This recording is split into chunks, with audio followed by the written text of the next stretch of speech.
नमस्कार, पोलीस काकाच्या बातमीपत्रामध्ये आपले स्वागत। पुणे शहरासह जिल्ह्याला पावसाने झोडपले आहे। मुसळधार पावसामुळे अनेक भागात पाणी शिरल्यामुळे अनेक कुटुंबियांचे मोठ्या प्रमाणात नुकसान झाले आहे। पुणे, कोल्हापूर, सांगली, ठाणे येथील शाळांना आज पावसामुळे सुट्टी जाहीर करण्यात आली आहे। डेक्कन भागात असलेल्या भिडे पुलाजवळ अंडा भुर्जीचा स्टॉल सुरक्षित ठिकाणी नेत असताना विजेचा धक्का लागून 3 युवकांचा दुर्दैवी मृत्यू झाला आहे। यामुळे कुटुंबियांवर दुःखाचा डोंगर कोसळला आहे। पुणे शहरातील कोंढवा परिसरात रिक्षा चोरणाऱ्या सराईत चोरट्यास कोंढवा तपास पथकाकडून अटक करण्यात आली आहे। संदीप बबन गोसावी असे आरोपीचे नाव आहे। पोलीस पुढील तपास करत आहेत। परभणीच्या जिंतूर शहरातील एका युवकाला ताप येत असल्यामुळे खासगी दवाखान्यात नेण्यात आले होते, पण डॉक्टरांच्या हलगर्जीपणामुळे युवकाचा मृत्यू झाल्याचा आरोप त्याच्या नातेवाईकांनी केला आहे। राजरत्न कैलास वाकळे असे मृत्यू झालेल्या युवकाचे नाव आहे। पोलिसांनी अकस्मात मृत्यूची नोंद करून मृतदेह नातेवाईकांच्या ताब्यात दिला आहे। सायबर चोरट्यांची चोरीची नवी पद्धत समोर आली आहे। संबंधित व्यक्ती फोनवर अश्लील फोटो किंवा व्हिडिओ बघत असल्याची बतावणी करून त्या व्यक्तीला अटकेची धमकी दिली जाते।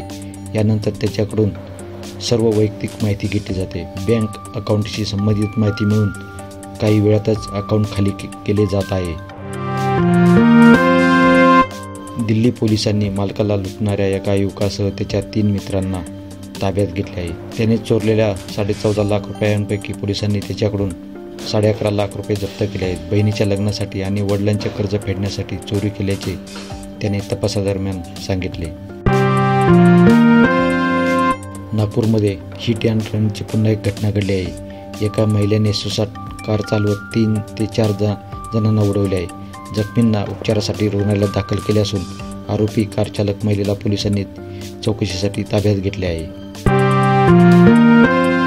चालत्या गाडीच्या बोनेटवर उभं राहून स्पायडरमॅनचा पोशाख घालून स्टंट करणाऱ्या युवकाचा व्हिडिओ व्हायरल झाला होता। पोलिसांनी युवकाला ताब्यात घेतले असून त्याच्यावर कारवाई केली आहे।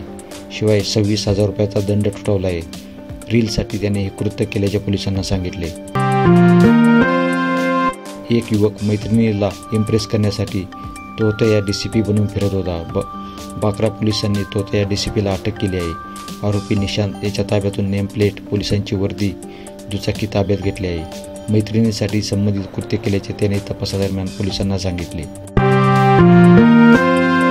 राजधानी दिल्लीतील द्वारका नॉर्थ भागात 16 वर्षाच्या अल्पवयीन मुलीवर बलात्कार केल्याची धक्कादायक घटना घडली आहे। आरोपीने पीडितेला 5व्या मजल्यावरून खाली फेकले। पीडितेच्या कुटुंबियांनी तिला जवळच्या रुग्णालयात दाखल केले आहे। पीडितेवर यापूर्वीही सामूहिक बलात्कार झाला होता। पोलीस पुढील तपास करत आहेत।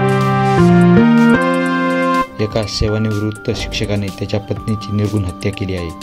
दोघांच्या लग्नाला 57 वर्षे झाल्यामुळे पत्नीच्या मृतदेहाचे 57 तुकडे केल्याचे आरोपीने सांगितले। बिरबल प्रसाद असे या सेवानिवृत्त शिक्षकाचे नाव असून बिहार पोलिसांनी त्याला अटक केली आहे। धन्यवाद।